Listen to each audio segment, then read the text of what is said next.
सुप्रभात प्रिय विद्यार्थियों, आप सब कैसे हो। उम्मीद करती हूँ कि आप सब स्वस्थ होंगे।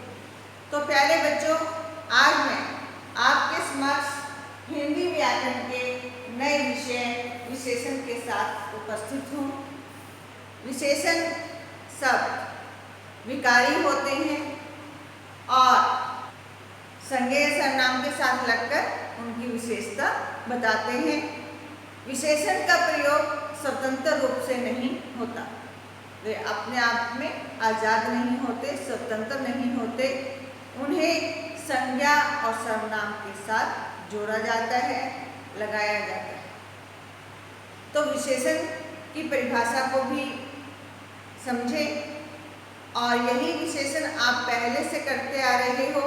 आपको परिभाषा आती भी होगी कि जो शब्द संज्ञा या सर्वनाम की विशेषता बताते हैं उन्हें विशेषण कहते हैं। जैसे अच्छा लड़का,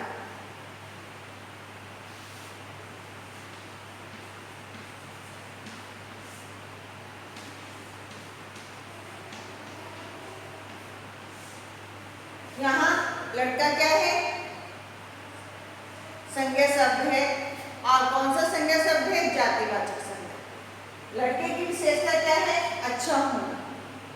लड़के की क्या विशेषता बताई गई है? अच्छा होना। ये क्या है? विशेषण है, गुणवाचक गुण बताया गया है कि लड़के में अच्छे होने का गुण है। इसी तरह से कहा जाए लाल सेब,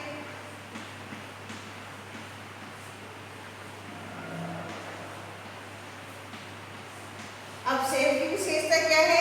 उसका लाल होना। सेब लाल रंग का है और लाल होना उसमें क्या है? विशेषता है। तो बच्चों, इसी तरह से जो शब्द किसी की विशेषता बता रहे हैं, जैसे बता दिया 2 किलो चीनी, आपके मम्मी ने आपको कहा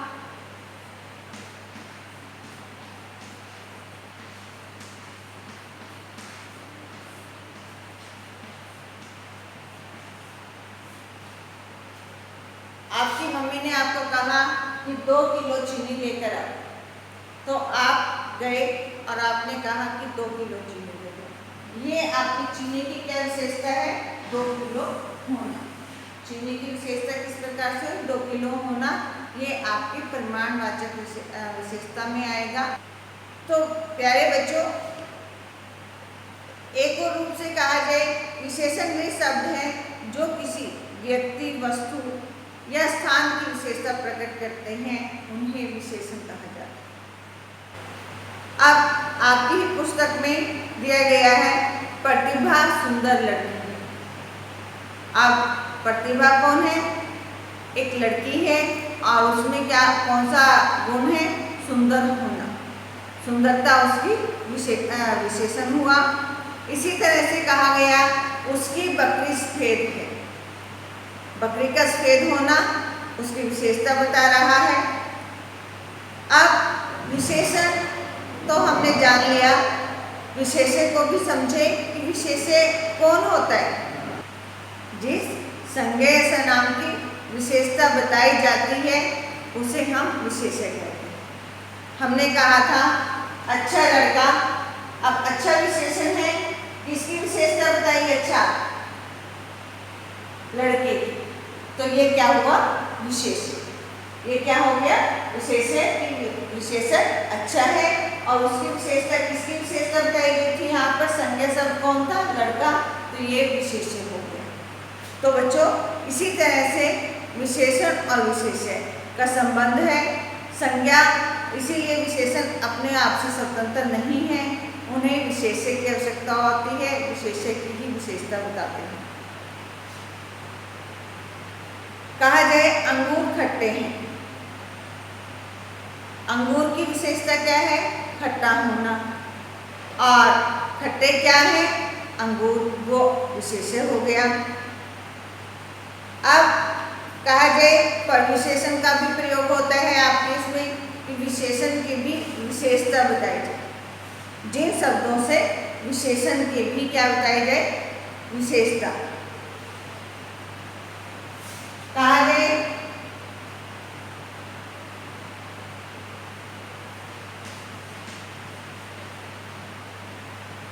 गुरप्रीत अधिक चतुर है।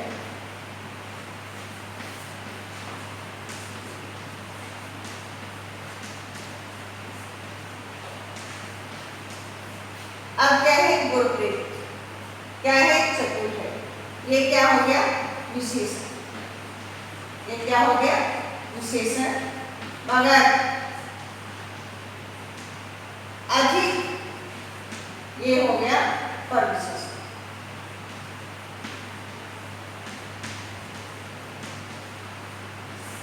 ये क्या है? संज्ञा। यहाँ पर संज्ञा की विशेषता बताई, चतुर होना, और विशेषण की भी विशेषता बताई गई, अधिक होना, उसे हमने कहा परविशेषण। तो इस प्रकार से आपकी परिभाषा हो गई।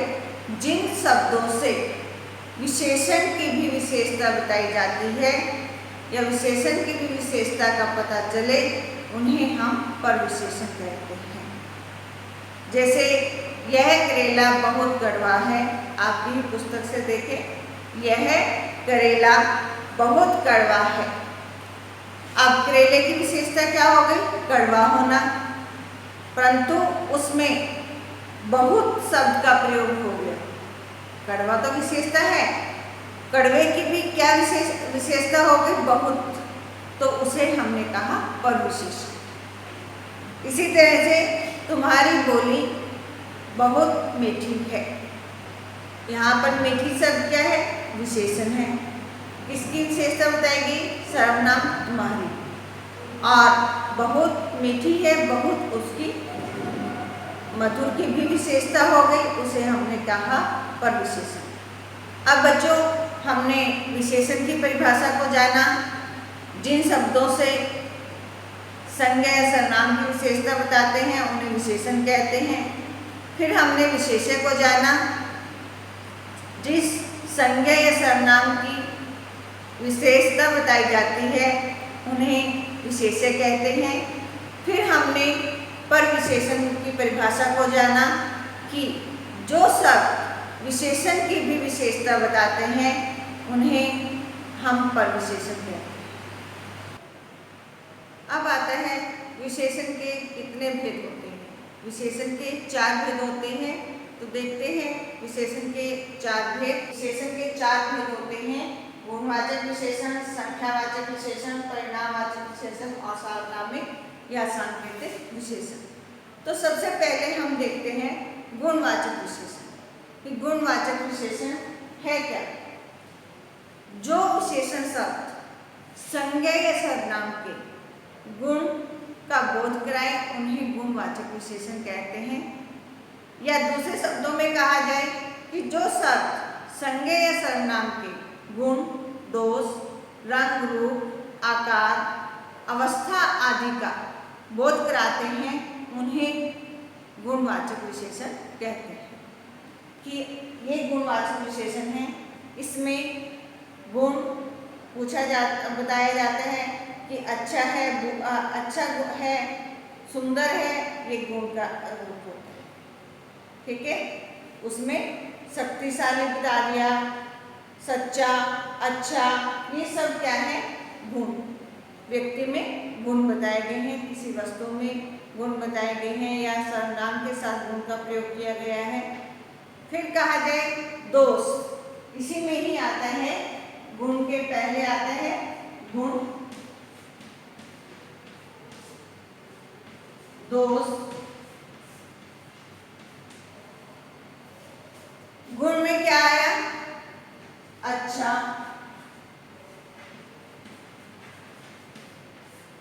शक्तिशाली,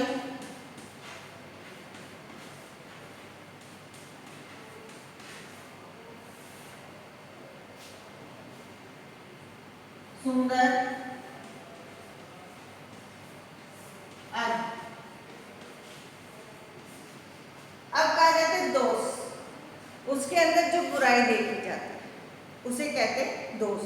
जैसे बुरा है, कायर है, झूठा है, घमंडी है, इस तरह के शब्द क्या कहलाते हैं? दोष में आते हैं। इसका एक भेद यहाँ क्या था? दोष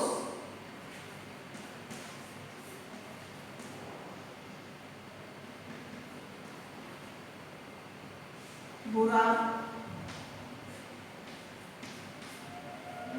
घमंडी, झूठा आदि।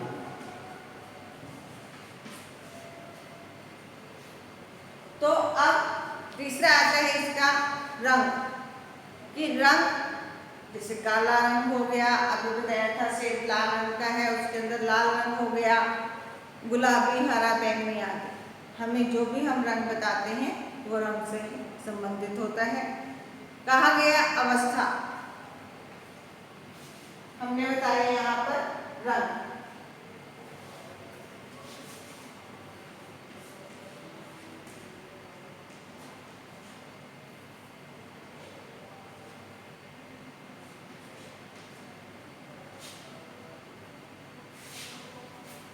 लाल,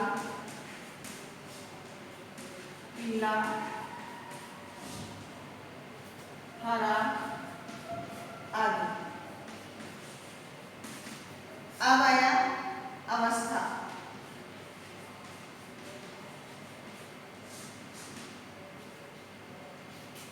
ये था फिर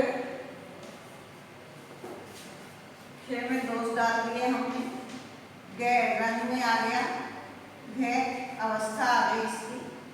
अवस्था में क्या है कि बूढ़ा है,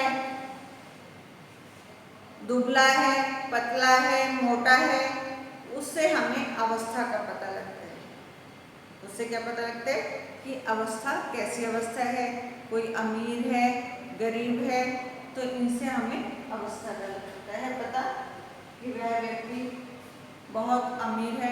व्यक्ति का अमीर होना उसकी विशेषता बता रहा है, वो क्या है, उसकी अवस्था है।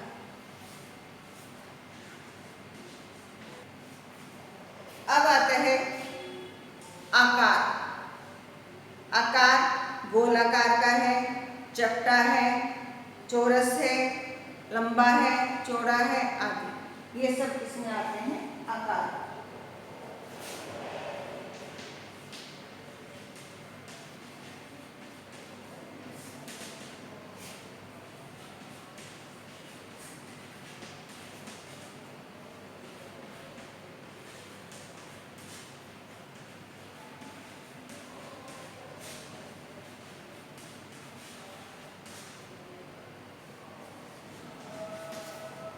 फिर आता है आपका स्वाद।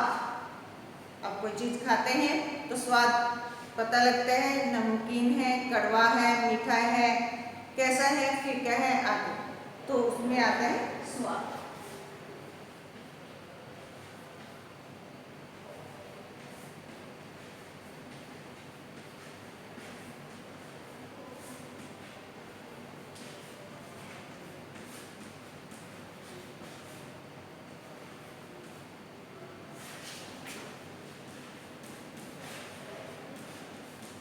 तो इस प्रकार बच्चों गुणवाचक विशेषण के आगे इतने हमने रूप दिखाए कि उसमें गुण होते हैं, अच्छा, शक्तिशाली, सुंदर आदि, इस प्रकार के अनेक गुण हो सकते हैं।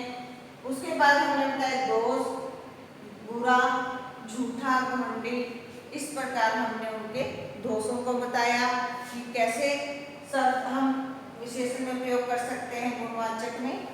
इस प्रकार से रंग भी गुणवाचक विशेषण के ही अंतर्गत आता है। उसमें लाल, पीला, हरा आदि शब्दों का प्रयोग किया जाता है। फिर आती है अवस्था। अवस्था में अमीर, गरीब, दुबला, मोटा, पतला, दुबला आदि शब्दों का प्रयोग कर सकते हैं कि वाक्य के अनुसार। अब आकार भी गुणवाचक विशेषण के अंतर्गत ही आता है कि चौड़ा आकार है, लंबा आकार है, चपटा आकार है, किस प्रकार का है। अब फिर आते स्वाद भी गुणवाचक विशेषण का है, ये भी अंतर्गत है, नमकीन, मीठा, फीका आदि। तो गुणवाचक विशेषण के बारे में आपने अच्छे से जान लिया होगा। जैसे कहा जाता है कि मधु स्वस्थ है, स्वस्थ होना उसकी क्या है, गुणवाचक विशेषता है, अवस्था का बोध हो रहा है। इसी प्रकार से मेज गोल है, मेज का गोल होना ये उसके आकार को बताता है। अब दूसरे नंबर पर आता है बच्चों संख्यावाचक विशेषण। ठीक है, दूसरे नंबर पर क्या आता है? संख्यावाचक विशेषण। इसमें क्या है? जो विशेषण शब्द संज्ञा या सर्वनाम की संख्या का बोध कराते हैं। जो विशेषण होते हैं वो क्या है? सर्वनाम की संख्या का। जैसे कहा 10 से या 10 केले ले आओ, तो 10 केले गिने जा सकते हैं, वो उसकी संख्या है और उसकी विशेषता, केलों की विशेषता बता रहे हैं। तो इस प्रकार से जो विशेषण शब्द संज्ञा या सर्वनाम की संख्या का बोध कराते हैं उन्हें हम संख्यावाचक विशेषण कहते हैं। जैसे 2 फूल पूजा घर में रख दो। अब फूलों की विशेषता क्या होगी यहाँ पर? 2। वो किसका? 2 किसका बोध करा रहे? संख्या का। वहां कुछ बालक खेल रहे हैं। अब कुछ भी क्या है? संख्या का बोध करा रहे हैं। ये भी क्या है? संख्यावाचक विशेषण। अब बच्चों संख्यावाचक विशेषण, जैसे हमने गुणवाचक विशेषण में गुण, दोष, रूप, रंग, आकार, अवस्था का बोध किया था, उसको जाना था, उसी प्रकार अब संख्यावाचक विशेषण में भी हम जानते हैं कि ये भी 2 प्रकार, इसके भी आगे 2 भेद हैं। एक निश्चित संख्यावाचक विशेषण और दूसरा अनिश्चित संख्यावाचक विशेषण। जैसे अभी मैंने कहा था 10 केले, वो क्या था? गिने जा रहे थे, वो थे निश्चित कि 10 ही लेकर आने हैं। परंतु कुछ लड़के खेल रहे हैं, कुछ कहने से हमें ये बोध नहीं है कि वहाँ पर 4 हैं, 6 हैं, कितने लड़के खेल रहे हैं, हमें कुछ नहीं पता। कुछ से हम अनिश्चित संख्यावाचक का बोध जानते हैं कि ये अनिश्चित संख्यावाचक है। तो प्यारे बच्चों, आपने ये 2 भेद जाने। अब हम तीसरे भेद की ओर चलते हैं, जो है हमारा परिमाणवाचक विशेषण। परिमाणवाचक विशेषण में जिन शब्दों से किसी वस्तु का नाप या तोल अथवा मात्रा का ज्ञान हो, उसे हम परिमाणवाचक विशेषण कहते हैं। जैसे 2 मीटर कपड़ा लेकर आओ, तो 2 मीटर कहते ही हमने उसको नापा है। 2 मीटर को हम नापते हैं। नापने से वो क्या है? परिमाण। नाप और तोल, हमने परिभाषा में क्या कहा था? जिन शब्दों से किसी वस्तु का नाप, तोल या उसकी मात्रा का ज्ञान हो, उसे हम परिमाणवाचक विशेषण कहते हैं। अब कपड़ा क्या होता है? नापा जाता है, तो यहाँ पर वो परिमाणवाचक विशेषण के अंतर्गत आता है। परिमाणवाचक विशेषण में दूसरा एक भेद और देखते हैं कि जैसे थोड़ा दूध तो दे दो, थोड़ा दूध। अब थोड़ा कहते हैं कितना दें? 1 लीटर, 2 लीटर, कितना? तो वहाँ पर हमें ये तो बोध हो गया, लीटर तोला जाता है, तो उसमें वो क्या है? परिमाणवाचक विशेषण के रूप में प्रयोग हुआ। परंतु हमें ये तो नहीं पता कि कितना, तो वहाँ पर अनिश्चित का बोध हो रहा है। और 2 मीटर कहते ही वहाँ पर हमें निश्चित परिमाणवाचक का बोध हुआ। तो परिमाणवाचक विशेषण के अंतर्गत आते हैं निश्चित परिमाणवाचक विशेषण और अनिश्चित परिमाणवाचक विशेषण। निश्चित परिमाणवाचक विशेषण में जो शब्द किसी वस्तु की निश्चित मात्रा अथवा नाप तोल का बोध कराते हैं, उन्हें निश्चित परिमाणवाचक विशेषण कहते हैं। जैसे 4 किलो चावल, 2 लीटर तेल, 2 किलो घी, इस प्रकार से, क्योंकि उनकी बताया गया है कि कितना लेकर आना है, कितना चाहिए। अब अनिश्चित परिमाणवाचक विशेषण के बारे में कहें तो जो शब्द किसी वस्तु की निश्चित मात्रा, नाप तोल का बोध नहीं कराते, उन्हें अनिश्चित परिमाणवाचक विशेषण कहते हैं। जैसे कुछ चीनी, थोड़ा दूध, थोड़े चावल, तो इस प्रकार से कि जिनका नाप तोल तो है, थोड़ा सा कपड़ा तो नापतोल तो है मगर निश्चित नहीं है कि कितना लेकर आना है, उन्हें हम अनिश्चित परिमाणवाचक विशेषण कहते हैं।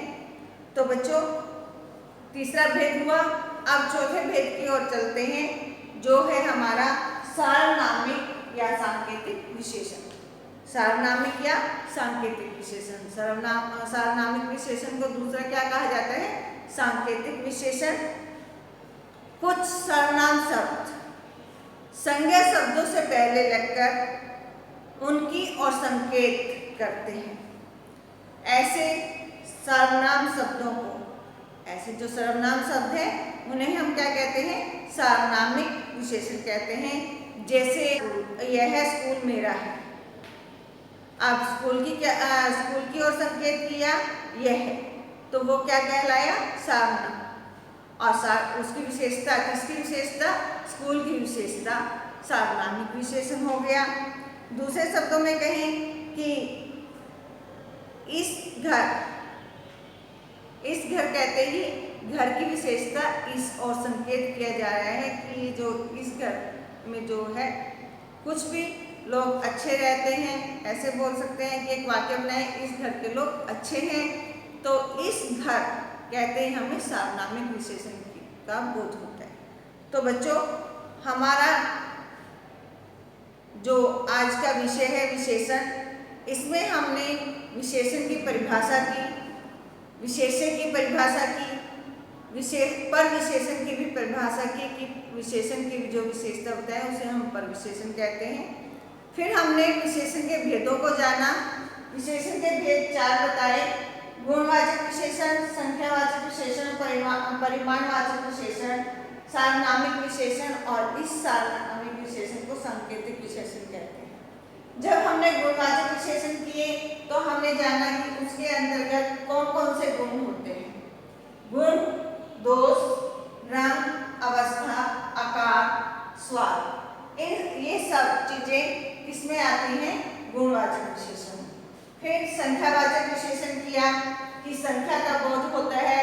जैसे 5 के लिए, 10 के लिए कुछ भी हम संख्या का बोध करते हैं।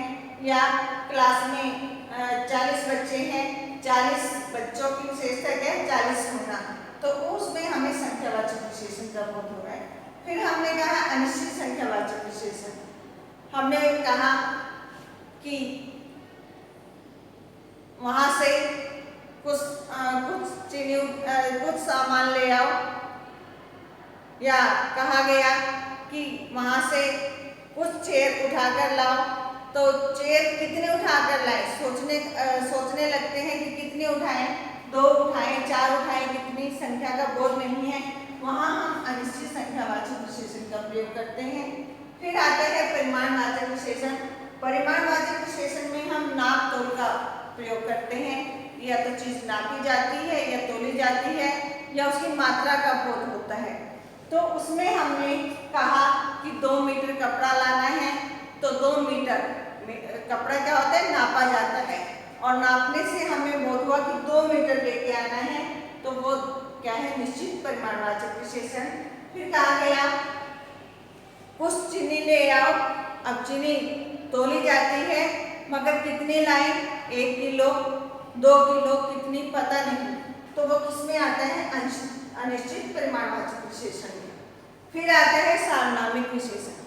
सार्वनामिक विशेषण में क्या है कि जो संज्ञा शब्द है उसकी ओर संकेत, सर्वनाम शब्दों से उसकी ओर जो संकेत किया जाता है उसे हम सार्वनामिक विशेषण कहते हैं। जैसे यह घर मेरा है, या यह पुस्तक प्रतिभा की है, तो यह पुस्तक की विशेषता क्या है? यह है, उसकी ओर संकेत किया गया है और यह उसमें सार्वनामिक विशेषण।